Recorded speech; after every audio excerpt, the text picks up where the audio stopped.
Motilal Oswal financial services के head of research institutional equities Gautam Duggar साहब आज हमारे साथ शो में जुड़ रहे हैं। सर बहुत बहुत शुक्रिया आज जी बिजनेस को अपना वक्त देने के लिए।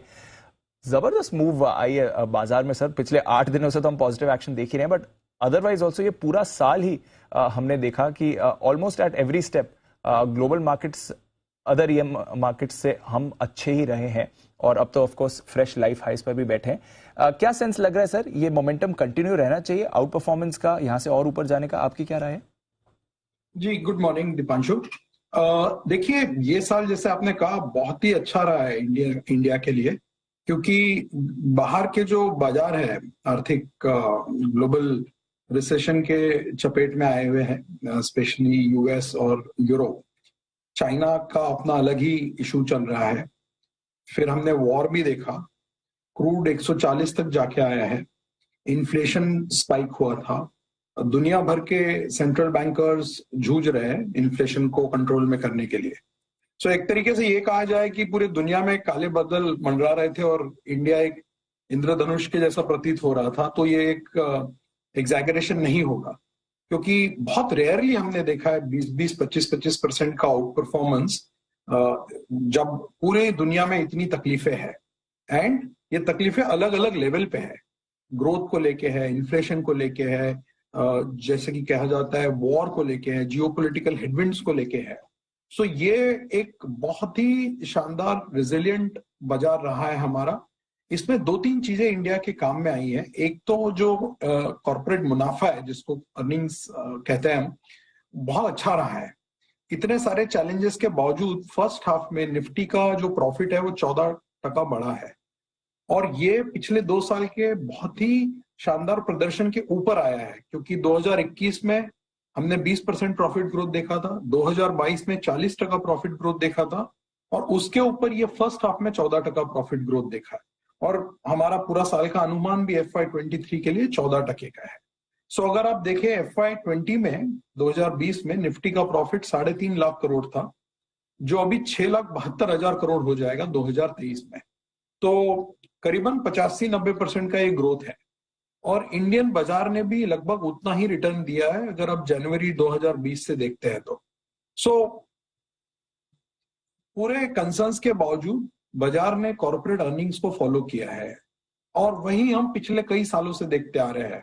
2010 से 20 बहुत सारी चीजें हुई है, बट कॉर्पोरेट अर्निंग्स एकदम ही क्या जैसे कि फीके थे। 6.5% CAGR हमने देखा था निफ्टी में प्रॉफिट ग्रोथ का और निफ्टी का रिटर्न भी केवल 8.5% था वो 10 साल में। तो 2010 से 23 तक बाजार ने रफली कॉर्पोरेट अर्निंग्स को रिस्पेक्ट किया है। जितना आपका अर्निंग्स ग्रोथ आया है लगभग उतना ही ±1-2% के रेंज में बाजार ने रिटर्न दिया है। बीच बीच में काफी उतार चढ़ाव आए हैं इवेंट्स को लेके, ग्लोबल कंसर्न्स को लेके, पॉलिटिक्स को लेके, बट थोड़ा लंबे अवधि में अगर आप देखते हैं तो बाजार ने कॉर्पोरेट अर्निंग्स को रिस्पेक्ट किया है और हमें लगता है कि आगे भी यही होगा। हमने काफी री-रेटिंग ऑलरेडी देख चुके हैं। हमारा अनुमान यही था जब 2022 शुरू हुआ था कि अगर हमें फ्लैट मार्केट मिलता है एक साल तो ये बहुत अच्छा होगा, क्योंकि हमने 2021 में जिसे कि फ्रंट एंड रिटर्न्स कहते हैं, रिटर्न्स पहले आ गए, वो हमने देखा था। इसलिए हमें लग रहा था कि 2022 में अगर फ्लैट रहता है मार्केट तो ये बहुत अच्छा रहेगा, क्योंकि अर्निंग्स कैचअप करेगा वैल्यूएशंस के साथ। लगभग वही हुआ है। अगर आप 2022 का पूरा ट्रेंड देखें, हम 4-5% ऊपर है। जाइन टू मई में हमने 15% का गिरावट देखा और वहां से फिर पूरा गिरावट हमने रिट्रेस किया। तो फ्लैटिश ही कहा जाएगा, बट बिकॉज बाकी सारे मार्केट्स 15-25% डाउन है तो हम लोग एक अलग से स्टैंड आउट होके उभर आए हैं और अभी हमारा वैल्यूएशन भी काफी फेयर है। 20-20.5 time 1 year forward Nifty trade कर रहा है, जो कि ना बहुत ज्यादा सस्ता है ना बहुत ज्यादा महंगा है। सो ऐसे वैल्यूएशंस पे अर्निंग्स पे ध्यान रखना बहुत जरूरी होता है, क्योंकि जहां वैल्यूएशंस बहुत ज्यादा ग्रोथ फैक्टर इन कर रहे हैं, हो सकता है वहां पे मार्जिन ऑफ सेफ्टी ना हो इन्वेस्टर्स के लिए। ओके, तो शायद उतनी मार्जिन ऑफ सेफ्टी नहीं रहती, बट अदरवाइज अर्निंग्स कैचअप ठीक है, अर्निंग्स ग्रोथ भी ठीक दिख रही है सर। इस साल बैंक्स की तरफ से अच्छा मोमेंटम रहा है। पीएसयू बैंक्स में तो हम बढ़िया रिवाइवल देख रहे हैं, 50% की रैली पीएसयू बैंक इंडेक्स में रही है। बैंक्स का ये मोमेंटम अब कंटिन्यू रहेगा सर? क्रेडिट ग्रोथ साइकिल कैसा दिखेगा और रेट हाइक साइकिल के बीच बैंक्स की परफॉर्मेंस कैसी रहेगी? हमें लगता है कंटिन्यू हो सकता है अगले कुछ सालों के लिए, क्योंकि क्रेडिट ग्रोथ काफी सालों के बाद रिवाइव हुई है, राइट। 10 साल हमने गुजारे हैं बैंक का बैलेंस शीट क्लीन अप करने में।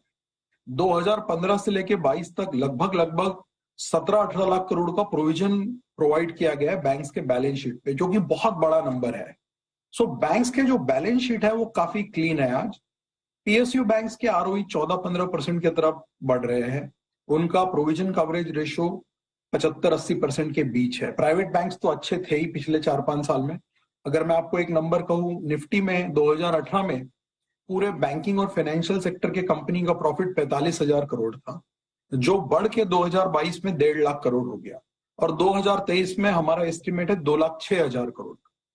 सो 5 साल में पूरा फाइनेंशियल सेक्टर ने केवल निफ्टी में 35% का सीएजीआर दिया है। ये साल पीएसयू बैंक्स भी कंट्रीब्यूट कर रहे हैं, क्योंकि पीएसयू बैंक 1-2 साल से लैग चल रहा था एसेट क्वालिटी क्लीनअप में, तो उनका क्लीनअप भी काफी हो चुका है। इसलिए आप देख रहे हैं कि प्रोविजनिंग कॉस्ट बहुत जोर से गिर रहा है। एसबीआई ने 13,000 करोड़ का प्रॉफिट एक क्वार्टर में किया है। बैंक ऑफ बड़ौदा ने 3,500 करोड़ का लगभग प्रॉफिट किया है। और क्रेडिट ग्रोथ, हमको लगता है कि इंडिया अभी एक ऐसे दौर में है जिसे big mega cycle of credit pickup भी कहा जा सकता है अगले 2-3 साल के लिए, अगर इकोनॉमी साथ दे तो, राइट। साथ में कॉर्पोरेट का कैपेक्स भी होगा। अभी तक जितना भी आपने क्रेडिट पिकअप देखा है पूरा रिटेल ड्रिवन है, जिसमें मॉर्गेज है, ऑटो लोन है, पर्सनल लोन है। अभी तक कॉर्पोरेट ग्रोथ पिकअप नहीं हुआ है, बिकॉज कैपेक्स धीरे धीरे पिकअप हो रहा है।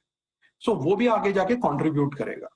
सो आपको दोनों तरफ से बेस्ट चीजें मिल रही है, बेस्ट ऑफ क्रेडिट ग्रोथ और बेस्ट ऑफ क्रेडिट कॉस्ट, जो कि बॉटम लाइंस के लिए, बैंक्स के मुनाफे के लिए बहुत अच्छा होता है और आरओईज के लिए अच्छा होता है।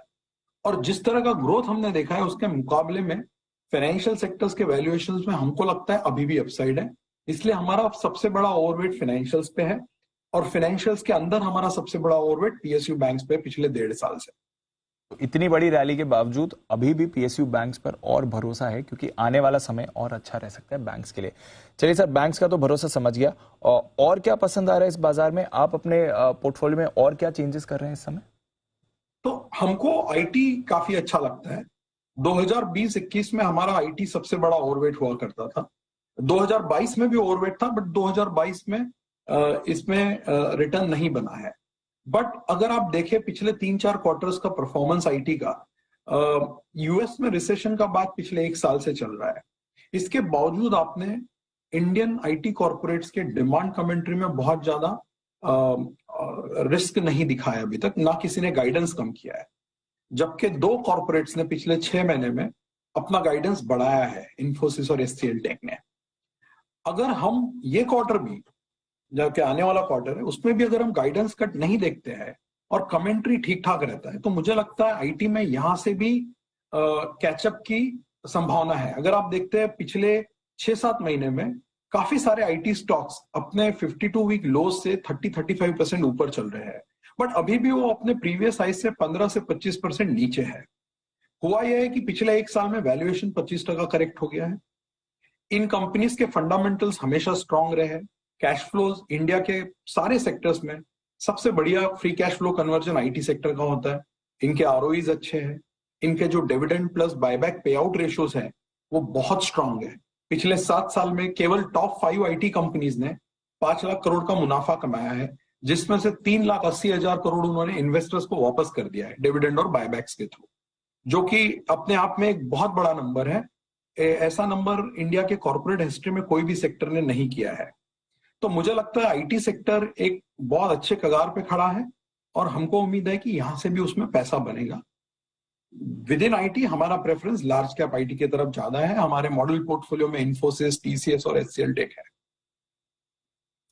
सर, तो आईटी फाइनेंशियल से यहाँ पर आपको रखनी है नजर, थोड़ा ब्रॉडर मार्केट्स में भी सर नजर रख रहे हैं। बहुत बहुत शुक्रिया गौतम सर, आज जी बिजनेस को अपना वक्त देने के लिए, समझाने के लिए कि बाजार का नजरिया अच्छा बना हुआ है, कोई परेशानी की बात नहीं, अर्निंग्स ग्रोथ भी आ रही है और आने वाला समय भी अच्छा रहेगा। बहुत बहुत शुक्रिया सर। आइए